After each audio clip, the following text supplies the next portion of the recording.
Bonjour à tous et bienvenue sur Wartan, le podcast où on prend le temps de discuter de sujets qui nous concernent tous avec sincérité, bienveillance et sans jugement. Je m'appelle Awa et dans ce podcast, on va parler de société, de santé, de relations, d'études, d'identité, enfin un peu tout ce qui touche à la vie tout simplement. Pour ce tout premier épisode, je ne suis pas seule, je suis accompagnée de mon cher et tendre mari Nasrou. Et c'est un épisode un peu spécial puisqu'aujourd'hui, nous allons fêter notre première année de mariage. Donc, joyeux anniversaire, Nasrou. Ouais, joyeux anniversaire. Donc, pour ce premier épisode, on s'est dit que c'était l'occasion parfaite pour parler d'un sujet qui suscite beaucoup de questions et parfois même de critiques, se marier jeune. Donc, on va parler un petit peu sous le prisme de notre expérience personnelle. Quelle était notre vision du mariage avant de se connaître ? Alors, pour moi, c'était vraiment c'est les familles Disney Channel, donc les deux parents avec les trois enfants, le chien, le truc. Voilà, pour moi, le mariage, c'était ça, très à l'américaine.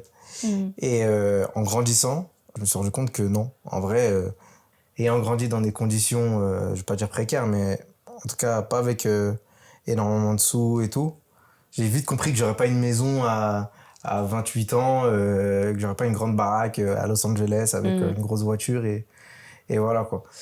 Et donc en fait, en te rencontrant aussi, en vivant mes expériences avec toi, j'ai vite compris que il y a plus de relief en fait. Il y a beaucoup plus de relief que ce que j'avais imaginé qui était très platonique en vrai. Ok, je vois. Moi, de mon côté, j'avais un plan. On fait tous des plans. Un plan avec ton âge, qu'est-ce que tu allais faire. Donc, 23 ans, je finis les études, je me marie, je trouve mon travail, je fais mes enfants, je voyage et tout. Alors que pas du tout. Au final... On dirait que t'as dit ça, t'avais le seum un peu. Bah, non, en vrai, non.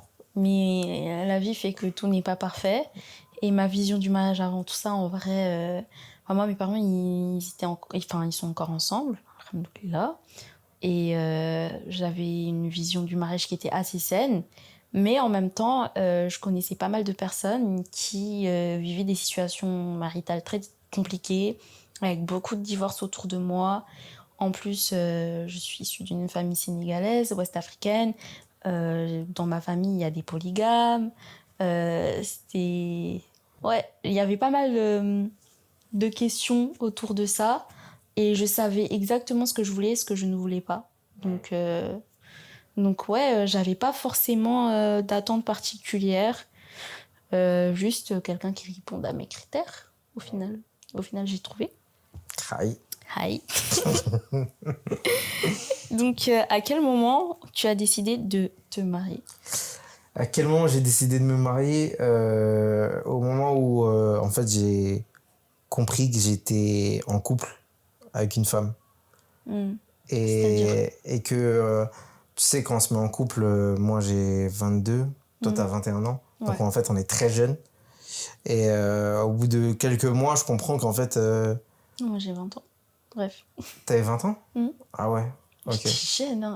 Ouais, t'étais jeune, ouais, t'avais 20 ans. Et bref, donc au bout de quelques mois, je comprends que en fait, je suis plus qu'avec une ado ou une jeune adulte, je suis avec une femme, en vrai. Ouais, c'est vrai. Je suis avec une femme. Et donc, moi, ça m'a obligé à m'élever en tant qu'homme. Tu vois, que j'étais 22 ans, j'étais quand même un peu juvénile, un peu dans ma tête et tout. Et en vrai, j'ai vite changé de mindset en très peu de temps quand je me suis mis avec toi. Et en fait, la suite de tout ça, c'était logiquement le mariage. Donc, au bout de quelques mois avec toi, j'ai compris que je voulais me marier. Et en vrai, c'est venu aussi de toi. Ouais, c'est toi vrai. qui m'a... La première à vraiment avoir abordé le mariage de manière très sérieuse. Dès le début, déjà, tu me parlais un peu de mariage, mais c'était très volatile. On savait pas, on apprenait à se connaître et tout. On voulait pas non plus trop se projeter. Et c'est vraiment toi qui as posé le cadre du mariage en disant, ouais, bon, bah, faut qu'on se marie. Et quand tu me le dis, moi, j'étais déjà en adéquation, en fait, avec ça. Ok. Donc, Ça t'a pas mis la pression. non. Non, ça m'a pas mis la pression. Je me suis dit, bon, ok, en vrai, c'est logique. Logique de fou. Ok. Moi, de mon côté... Bah, en fait, à partir du moment où j'ai parlé de toi à ma mère, déjà, j'en ai parlé très tôt. Alors, on se connaissait, ça faisait que 1 mois. On était en relation à distance, donc ça aussi, c'est un autre sujet. Mais voilà, on se voyait quand même. Et je savais que tu étais la bonne personne pour moi. Enfin, tu correspondais à peu près à tous mes critères et ça se passait très bien entre nous. Et quand j'en ai parlé à ma mère, c'est une maman, elle s'inquiète pour sa fille. Elle me dit Théo. Dès que je suis pas là, elle pense que je suis avec toi. Donc forcément, la question du mariage, elle est venue parce que les relations hors mariage, ça va au-delà de la relation intime. Ça commence... rien que parler, enfin en tout cas en l'islam, rien que parler avec une personne, la troisième personne, c'est le shaitan. C'est le shaitan. donc ma mère qui est très religieuse, machallah, elle voulait pas qu'on reste dans cette situation où on sort ensemble, on se voit, on va au cinéma, tout ça là. Et ça lui faisait peur, donc forcément, elle m'a planté cette graine dans la tête. Et en vrai, c'était pas une... Enfin, j'étais pas dure d'oreille, je voulais pas ne pas entendre. Franchement, c'était quelque chose qui me paraissait plausible. Juste, la situation, elle était compliquée en vrai. Donc, j'étais dans une formation que je faisais juste histoire d'avoir un diplôme parce que j'avais pas encore de diplôme à ce moment-là. Et vu que j'étais en train de me réorienter, c'était compliqué. Donc, se marier dans une telle situation, en fait, tu vois pas forcément d'avenir. Et moi, de base, j'ai un plan. Et le plan, il s'était foiré. Le plan a échoué. Échoué. Du coup, ouais. Mais fallait qu'on se marie en vrai. Parce que ça allait faciliter beaucoup de choses. De fou. Mais à ce moment-là, Mais je m'y attendais pas, moi. Parce que ça facilite autant de choses. Pour moi, ça allait me compliquer la vie. Ouais. Subhanallah, voilà, c'est tous les bienfaits sur tellement de choses. On a été facilité sur tellement de choses. Je m'attendais pas à ce que ce soit aussi simple. On m'avait toujours dit que la vie, rentrer dans la vie active, c'est compliqué, ces trucs et tout. Et moi, j'étais en mode de rajouter le mariage et tout. Ma tête, elle allait exploser. Et en fait, tout s'est ouvert. Tout s'est facilité. Dès qu'on a posé cette intention de se marier, qu'on a commencé à faire les causes, moi, je trouve une école, l'école que je veux. Enfin, c'était soit Paris, soit Bruxelles. Et j'obtiens mon admission, je commence à aller à l'école, je taffe à côté. Toi, t'as ton taf. Ouais. Je trouve l'appart. Tu trouves l'appart. Enfin, tout se débloque très rapidement, alors que c'est vraiment pas simple de trouver tout ça en si peu de temps. Tu te souviens de ce que j'avais dit à ton oncle ou pas ? Non. La première fois que... Quand on s'est vu, il y a une fois où toi et moi, on s'est vu avec ton oncle et tout, là. Oui, c'était la première rencontre avec ma famille. Ouais. Et tu te souviens de ce qu'on s'était dit à un moment donné ? Il me dit, ouais, toi, c'était comment la situation et tout, l'appart et tout. Je lui dis, ah non, mais moi, je vais en trouver un, là. Et il me dit, ah ouais, je dis, ouais, je vais en trouver un. Là, je suis en recherche et tout, j'en trouve un. J'avais pas du tout commencé les recherches. T'avais pas cherché, t'étais chez ta mère et tout. Subhanallah, un mois après, j'ai l'appart. Ouais. C'est-à-dire que j'ai fait, je crois, 2 semaines de recherche, je suis tombé sur un appart direct. Il y en a, ils prennent des mois, des années à avoir l'appart que j'ai eu. Et moi, en 2 semaines, je l'ai eu. Donc, vous voyez, quand on veut faire les choses bien, ça nous est facilité. Ouais, Dieu nous a facilité. Ouais, franchement. Et ce qui était compliqué, par contre, en fait, on voyait que nos situations, elles évoluaient positivement. Moi, je passais mes années, ça allait vraiment bien, en vrai, entre nous, dans nos vies personnelles. Mais par contre, les gens, ils voulaient pas qu'on se marie. C'était trop tôt. En tout cas, surtout de mon côté. Moi, ma mère, elle était pour. Mais au côté de mon père, il avait vraiment la crainte que je termine pas mes études, que je me marie, hop, bébé, hop, j'abandonne. C'est une crainte logique, en vrai. Oui, c'est une crainte logique. C'est une crainte logique dans le sens où... Parce qu'il s'est battu pour que je puisse avoir des diplômes, pour que je fasse plein de choses, etc. Il a fait des sacrifices et pour lui, mariage égale... il me disait, mais toi, tu sais pas c'est quoi le mariage le mariage, c'est les sacrifices. Tu veux te marier maintenant, ça va pas. Et puis, moi, je me suis pas cassé la tête. J'étais emmenée dans des écoles privées très chères. Ils pensaient que ça y est, on allait se marier, ça allait être fini. Ouais. Donc c'était vraiment ça. Et quand il a accepté, au bout de 2 ans, parce que on lui en a parlé au bout d'1 an, 2 ans après, on s'est mariés. Mais mais c'était pas facile. C'était vraiment compliqué. Ça, et toi, de ton côté, il voulait que tu te maries aussi ou pas trop? Moi, de mon côté, ma mère, ouais. Mon père, un peu moins. Il était plus sceptique à l'idée que je me marie aussitôt. Mais c'était notamment par rapport à toi. C'est parce que toi, t'étais en études et tout. Il disait, que le fait que tu sois en études, il avait peur que t'arrêtes les études en te mariant avec moi et tout. C'est sympa. Oui. Donc, c'est plus pour toi qu'il avait peur que pour moi, mon père. Et après, c'était pas évident. C'était pas évident, en vrai, de convaincre les gens. Comme j'ai dit, j'ai dû montrer que j'étais un homme et qu'il pouvait avoir confiance en moi. Je pense que tu t'en souviens, la discussion que j'ai eue avec ton père, la première. Ouais, c'était... Waouh. Ça aussi, je pensais que c'était échoué. Ouais. C'était limite une embrouille, on peut appeler ça une embrouille. Ouais. Je peux t'embrouiller avec ton père lors de avec son première conversation. La première conversation. Ouais. Pendant 45 minutes au téléphone, j'étais en Belgique avec des potos à moi et pendant 15 minutes, je m'embrouille avec ton daron et tout. J'ai foiré, quoi. J'ai foiré, mais en même temps, je lui en voulais. En même temps, je t'en voulais un peu, j'en voulais à tout le monde. Pourquoi tu m'en voulais? Moi, j'ai rien fait. Non, mais tu sais, il y a des choses, des fois, quand t'as pas le contrôle, t'envoies à tout le monde, tu vois. Et là, je sentais que j'avais plus le contrôle. Et parce que je voulais tellement me marier, je voulais tellement le truc. Et le fait de potentiellement avoir mis encore une barrière, rajouter une barrière et tout, c'était dur à vivre. Très, très dur à vivre. Mais au final, il a laissé. Au final, bien sûr, et alhamdoulilah, aujourd'hui, on s'entend très, très bien, tu vois. Mais c'est vrai que comme première approche, il y a mieux. Il y a mieux, tu vois. C'est clair. Et quand on arrive à la rencontre... À la rencontre avec ma famille et ta famille? Ah ouais, t'étais pas là. Mais du coup, moi, j'y vais avec ma famille. Il y a 2 trucs qui me faisaient peur. J'avais peur de pas leur plaire, déjà. Et la deuxième chose, c'était la bouche de mes parents. J'avais peur qu'ils disent un truc qui plaît pas, un truc déplacé.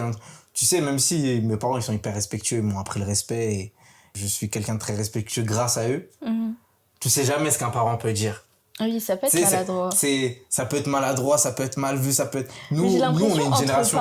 Nous, on est une génération woke, quand même.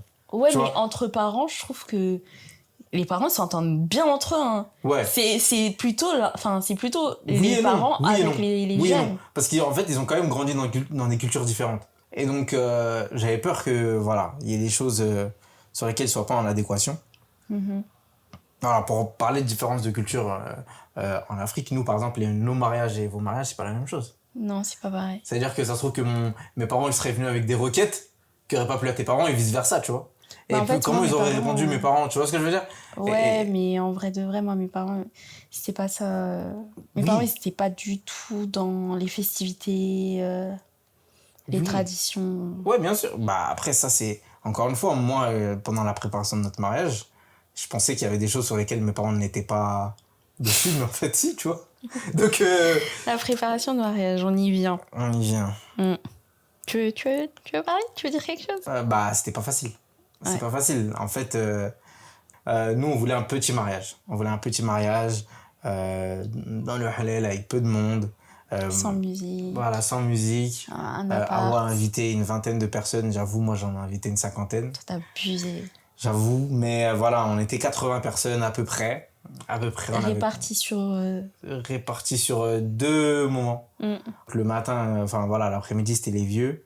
Et Non, le matin, c'était les vieux. Et l'après-midi, c'était les jeunes. Non, parce que les jeunes, on envoyait le soir, Awa. Oui, le soir. Mais l'après-midi, pas les vieux, c'était le matin. Non, l'après-midi, c'était les vieux. Et le matin, c'est quoi? Et le matin, il n'y avait rien. Ah bon? Ouais, c'était l'après-midi, c'était les vieux. Et le soir, c'était les jeunes. C'était ça. Oh. Sauf que les vieux, ils voulaient plus s'amuser que les jeunes. Déjà. Ouais, en vrai, c'était ça. Déjà, ils voulaient plus s'amuser que les jeunes.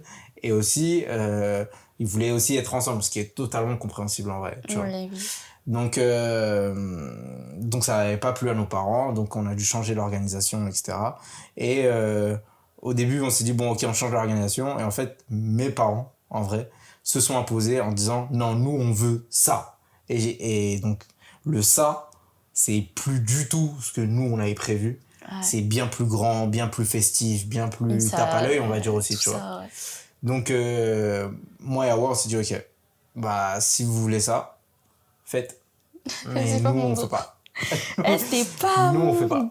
Et moi, j'étais pas dans ça. En semi-guerre avec mes parents. Et je dis en semi-guerre parce qu'on fait pas la guerre à ses parents, mais du coup, on était en semi-guerre avec. En fait, on n'était pas en guerre, on était blasés. Genre. Ouais, on était blasés, mais du coup, c'était une guerre froide, on va dire. C'était une guerre froide en vrai. Non, en vrai, je parlais pas. Ouais, on parlait pas, on était en mode truc. On boudait, c'était dur. C'était dur, là, je crois que c'est la première fois que genre, je me prenais la tête avec ma mère. Genre. Je m'étais jamais pris la tête avec ma mère avant ça. Ouais. On a même été aidés par mes cousins qui allaient voir les tantes, les tatas, les tontons, qui disaient ouais, laissez-les se marier bien comme ils veulent et tout. Bref, ils ont bien bataillé. Au final, c'était foiré parce que bah, le Airbnb que je voulais prendre, il a sauté. Il y a plein de trucs qui marchaient plus, mais même en vrai, dans la dynamique, on sentait que bon, ce qu'on voulait faire, c'était mort. C'était tombé à l'eau. Et du coup, bah, mes parents ont tout organisé. Ouais. Ils ont tout payé. Franchement, ils ont fait ça archi bien. La vérité, c'est que on voulait pas. Ouais. Mais au final, on s'est bien amusé. En vrai, je les remercie parce que c'était une belle fête et tout. Ouais. Mais c'est vrai que c'était complètement à l'opposé de ce que je voulais faire. Parce que, en fait, c'est parti de quoi ? C'est parti du nombre d'invités. Ouais. C'est parti de ça. Ouais. De base, c'est moi je fais ma liste, je dis à maman tu veux inviter qui, je dis à papa, bon papa il s'en fiche, mais c'était en mode vous voulez inviter qui, ma soeur, mon frère, laissez qui vos plus one, et fini. Et maintenant toi de ton côté, moi, vu que les mariages comoriens, nous on avait imposé, de mon côté c'était 70 personnes de base, je me souviens, c'était 70 personnes. Et moi donc je fais ma liste, 70 personnes, mes tontons, mes tatas, mes cousins, mes proches, mes potes, tout le monde. Donc ça rentre dans les 70. Et d'un coup, j'ai un coup de fil avec ma famille qui me dit « Ouais, on veut rajouter 200 personnes. » Waouh! Chaque parent rajoute 100. J'en parle avec ma mère, elle me dit « Je veux rajouter 100 personnes. » Donc tu te rends compte, c'est-à-dire que moi, de mon côté, ma femme, elle vient avec 40 et nous, on vient avec 400 personnes. Donc j'ai dit « Non, impossible. » J'ai dit « Impossible. » Et du coup, il y a eu des négociations, des trucs, des embrouilles, des trucs. Et au final, je suis quand même venu avec 120, je crois. 120 non, 150. 150 personnes. C'est quand même énorme. C'est le double de ce que moi, j'avais prévu de ramener. Mais voilà. Et moi, je suis avec 50. Et ouais, Awa est venue avec 50 personnes. Donc, ça fait qu'au final, on était 200 personnes. Sachant qu'on avait prévu d'être 80 en tout. Donc il fallait une salle. etc. Mais ça, tous mes parents, mes parents ont tout géré. Dans certaines familles, ils veulent des fêtes, mais ils veulent pas khalas. Donc, mais dans l'idée, aussi pourquoi ils ont tout géré, parce que moi j'avais déjà tout mis dans la dot. Dans la dot de madame. Faut pas me mélanger. Hein. Moi, j'ai rien demandé. Ah oui. Explique bien. Ouais. Ma mère, elle t'a dit quoi ? Moi, je t'ai dit quoi ? Non, parce que la dot de madame, hein ? Mais ta mère a dit, franchement, ah ouais, on en a marre, prends-la gratuit. Prends-la. Non, je rigole. Ma mère a pleuré. Elle me pleure tous les jours. Non. Ta mère, elle m'avait dit, que, en gros, elle imposait pas de prix, mais que. Parce que j'étais pas une marchandise. Exactement. Mais que il fallait quand même mettre un peu la main à la pâte parce que j'ai de la valeur. Voilà, t'as de la valeur, ça fait partie de notre culture, de notre religion. De religion, exactement. Donc en vrai, elle a dit vous gérez ça entre vous. Ouais, c'est ça. Parce qu'en vrai de vrai, dans l'islam, ça doit être géré entre nous. Exactement. Et nous, en guise de respect, vu que moi, dans ma culture, qui est la culture comorienne, on offre des grosses dots. Grosses dots. J'appuie sur le grosse. les grosses dots. Les voilà. Donc, en guise de respect, donc on a décidé de s'aligner un peu, à peu près, à ce qu'on fait aux Comores pour la dot de ma femme. Donc voilà. Est-ce que tu es fière de ta dot? Est-ce que tu es contente de ta dot? Oui, moi, je n'en demandais pas tant. Ouais, voilà. Je n'en demandais pas tant. Bien évidemment. Donc, voilà Ouais. quoi, après... Là, on a profité, c'était bien. Ouais. Ma famille a aimé, votre famille a aimé. Franchement, le principal dans tout ça, c'est qu'on a pu tous se retrouver et passer un bon moment ensemble. C'est ça. Et en vrai, qu'on soit 70, 200, voilà, 1000. En vrai, si t'es avec des gens que t'aimes, t'es avec les gens que t'aimes, t'es avec... y a rien de plus important en fait. Y a rien de mieux. C'est ça. Franchement, même si on s'était tous posés, on leur joué, on leur fait des jeux de société, ça aurait été quand même trop lourd. C'est en vrai. fait, une fois que tu prends vraiment le temps de passer du temps avec les gens, tu parles avec eux, tu rigoles, tu danses, bref, tu passes des bons moments avec ces personnes, en vrai, tout ce qui se passe autour, tu t'en fous. Non, c'était génial en vrai. Donc, de base, on boudait, mais en vrai, on leur dit merci parce que je pense qu'on n'aurait pas pu se créer autant de souvenirs. Ouais. Et tout le monde en a profité. Ils ont bien dansé. C'était un peu marrant. Donc ça, c'était pour la fête. Et maintenant, l'après-mariage, la vie à deux. Bon, 1 an de mariage, bilan. Bah, si tu dis l'après-mariage, moi, je sais pas si tu te rappelles, mais le lendemain de notre mariage... T'étais pas là. J'étais pas là. C'est quel mari, ça? Je suis parti en... Quel mari, ça? Parti en séjour avec des jeunes. Regardez ça. C'est comme ça, on traite les femmes. Donc, je suis parti à Annecy avec des jeunes le lendemain de mon mariage. C'est-à-dire qu'il n'y a pas eu de nuit de noces, tout ça, là. Que dalle. Rien.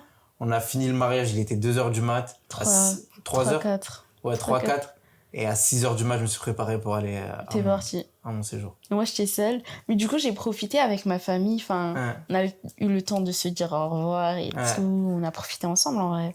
Pendant une semaine. Mais du coup, moi, direct, le bara direct. Moi, mariage ou pas, le lendemain, ciao. Mais sinon, après ça, 1 an de mariage, pas facile. En fait, on m'a toujours dit, la première année, c'est la plus dure.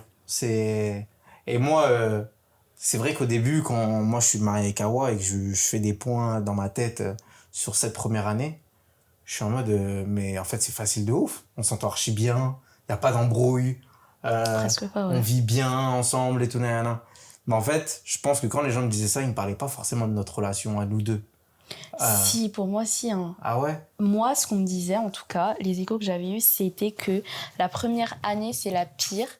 Parce que, déjà, je pense qu'il n'y a pas beaucoup de gens qui sont dans notre situation, mais c'était la pire vis-à-vis du fait que, vu qu'ils ne se connaissent pas forcément... Enfin, ils n'ont jamais vécu ensemble, bah, ils ne connaissent pas les limites de l'autre. Et donc, ils testent leurs limites tout le temps, sans faire exprès. Mais du coup, ça s'embrouille beaucoup, en fait, tu t'adaptes, quoi. C'est comme revivre à deux. Mais moi, je pense que ça a bien fonctionné parce que, en tout cas, pour ma part, je suis quelqu'un de assez conciliante. Et j'ai vécu toute ma vie avec des frères et sœurs, avec des caractères complètement différents. Et on s'adapte, et on communique, et on a le même caractère.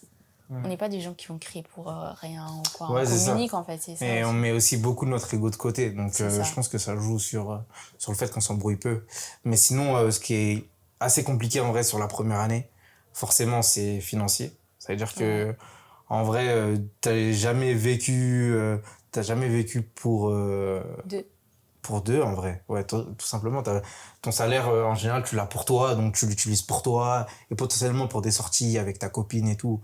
Voilà, mais assumer quelqu'un d'autre aussi, parce que c'est un peu mon cas là actuel, vu que Awa est en études, c'est compliqué. C'est... Vite, tu te dis, c'est restreint, tu es restreint. Donc, tu retombes à cette époque-là où on te donnait de l'argent de poche et que tu devais faire attention à ce que tu dépensais, tu vois. T'es plus sur cette liberté financière que t'avais. Du coup, t'es quand même adulte. Donc, il y a des choses que tu fais. Par exemple, t'as tes potes qui veulent sortir, qui veulent faire ça, qui veulent voyager. Et en fait, il y a des moments où tu dois essayer de dire stop, faire tes comptes, travailler encore plus pour faire entrer des sous, pour pouvoir profiter de ces moments-là. Et en même temps, t'as envie de profiter un peu avec ta femme parce que vous êtes jeune, vous n'avez pas encore d'enfants. Donc tu dis, faut qu'on voyage, faut qu'on sorte, faut qu'on truc. Donc t'organises des petits trucs. Donc financièrement, c'est compliqué de s'y retrouver. En vrai, sur la première année, c'est compliqué. Tu sais pas où mettre la tête. T'as envie aussi de temps en temps de te faire plaisir. Bref. Donc ça, c'est notre cas à nous. C'est notre cas à nous. Je sais pas si c'est tout le monde, mais je pense que ça impacte un peu tout le monde. Quand on vrai. se marie jeune, oui, parce que, en vrai, quand t'es jeune, c'est pas le moment où t'as le plus d'argent, t'es pas forcément stable financièrement. Exactement. C'est difficile. T'as ton premier appart, ta première voiture, tout ça. Donc ouais, et après, c'est vrai que on a eu aussi nos difficultés émotionnelles, santé, etc. Et sur ça, si tu fais pas preuve de compassion, si tu mets pas ton ego de côté, si forcément ça pète. Forcément ça pète. Et je pense qu'il y a des moments où moi, émotionnellement, j'étais très fragile, dans le sens où il suffisait de me dire un truc pour que je puisse m'énerver, pour que je puisse craquer, pour que je puisse dire des choses que je pensais pas. Et ces moments-là, elle a su les comprendre, elle a su les timer, les jauger. Et ça fait qu'en vrai, on s'est presque très peu embrouillé, genre. Non. On s'embrouille pas en vrai. Quand on sent que ça va péter, chacun de son côté se sépare, on se tait, on met notre ego de côté, et après on revient se parler. C'est ça. Mais c'est vrai que on a vécu pas mal de difficultés. C'était très dur émotionnellement, mais je me dis que en vrai ce sont des grosses épreuves, mais notre couple quand même, machallah, vraiment, j'espère que ça va durer, Inch'Allah.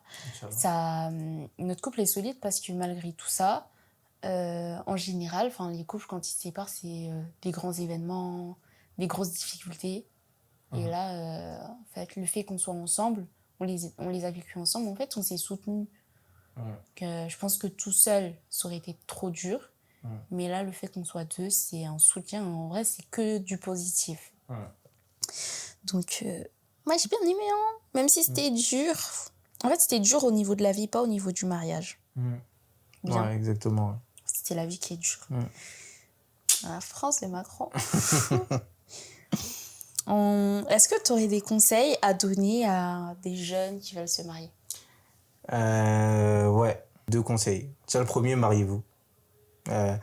Si c'est au-delà de l'aspect mental, sentimental, etc., si c'est matériel, mariez-vous, on s'en fout du matériel. Ça va venir Dès que vous allez vous mettre dans ce processus de mariage, tout le matériel que vous voulez, dont vous avez besoin, je précise, dont vous avez besoin, Dieu va faire en sorte que vous avez ce que vous avez besoin. Donc ça, c'est le premier conseil. Le deuxième, c'est informez-vous.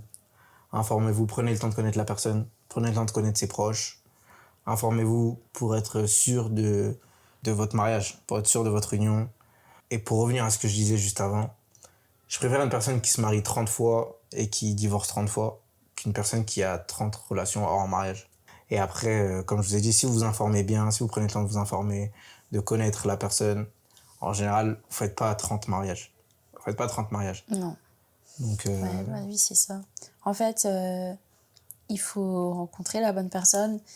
Je dirais pas ne pas être très difficile, mais avoir des critères qui comptent. Enfin, les red flags et tout, c'est très très drôle, c'est très marrant. Moi-même, je like et tout. Mais en vrai, dans la vraie vie, on s'en fout que le mec il porte des sockets. Voilà, en fait, il y a des choses qui sont des critères très importants et qui sont, comment on dit, rédhibitoires. Rédhibitoire. Comment on dit ? D'accord. Qui sont non négociables en vrai. Ouais, voilà. Donc il y a des critères qui sont ça passe. non négociables. Et donc, faut pas s'attarder sur des futilités, mais vraiment chercher ce qui est vraiment important. Avoir des vraies discussions. Donc, on s'en fout de la couleur préférée de l'autre. Faut connaître la vision de son partenaire sur le nombre d'enfants qu'il veut, sur les tâches ménagères, sur la vie de foyer, comment il a grandi, où est-ce que vous voulez vivre, si c'est quelqu'un qui veut que rester dans une ville, ou si c'est quelqu'un qui veut plus, ça ne le dérange pas de voyager ou de vivre ailleurs, si... sa vision du 50-50 aussi, ça c'est un sujet. Je pense qu'on en fera un podcast entier parce que vraiment, il y a des choses à dire. Donc voilà, en fait, ce sont des discussions à avoir, même au niveau de la santé. Faites vos tests. Ouais. Faites vos tests, rigolez pas. Hein. Faites vos tests. Et ouais, bien sûr. Et placez votre confiance en Dieu si vous croyez en Dieu. En la science si vous croyez en la science. Enfin bref. Et communiquez. Ouais. Communiquer, C'est le plus important. c'est le plus important en vrai. Soyez honnête, ouvert, mettez votre ego de côté et voilà, tout se passera bien. Hein. Enfin, j'espère que ça se passera bien. En vrai, on me donne des conseils. Nikki. Après, on a quand même un an de mariage dans les potes. Hein. Ah, vraiment. Attention. Attention. Bon, t'as quelque chose d'autre à rajouter ? Non, en tout cas, merci de nous avoir écoutés si vous nous avez écoutés jusque-là. J'espère que ça vous aura plu. C'est le premier épisode de Ma Petite Femme. Soutenez-la. Mettez des likes, partagez. Soutenez-la. Vraiment, vraiment, vraiment. Elle fait ça de bon cœur. C'est la meilleure. Elle va tout niquer, je suis sûr. Ouais, tout ça. Ouais, bah oui. Faut donner de la force. Voilà, ça aussi, un conseil. Donnez de la force à vos femmes. Donnez de la force à vos hommes. Aidez-les dans leurs projets, que ce soit professionnel, artistique, personnel. Aidez-les. Accompagnez vos maris-femmes dans leurs épreuves et dans leurs projets. Voilà. Bah, je pense que tout est dit. En tout cas, merci. C'était le tout premier épisode de Wartan. On se retrouve... T'es une gueule. Donc, on se retrouve la semaine prochaine pour un prochain épisode. Seul ou accompagné, on verra ça. En tout cas, je vous fais des gros bisous. À la prochaine.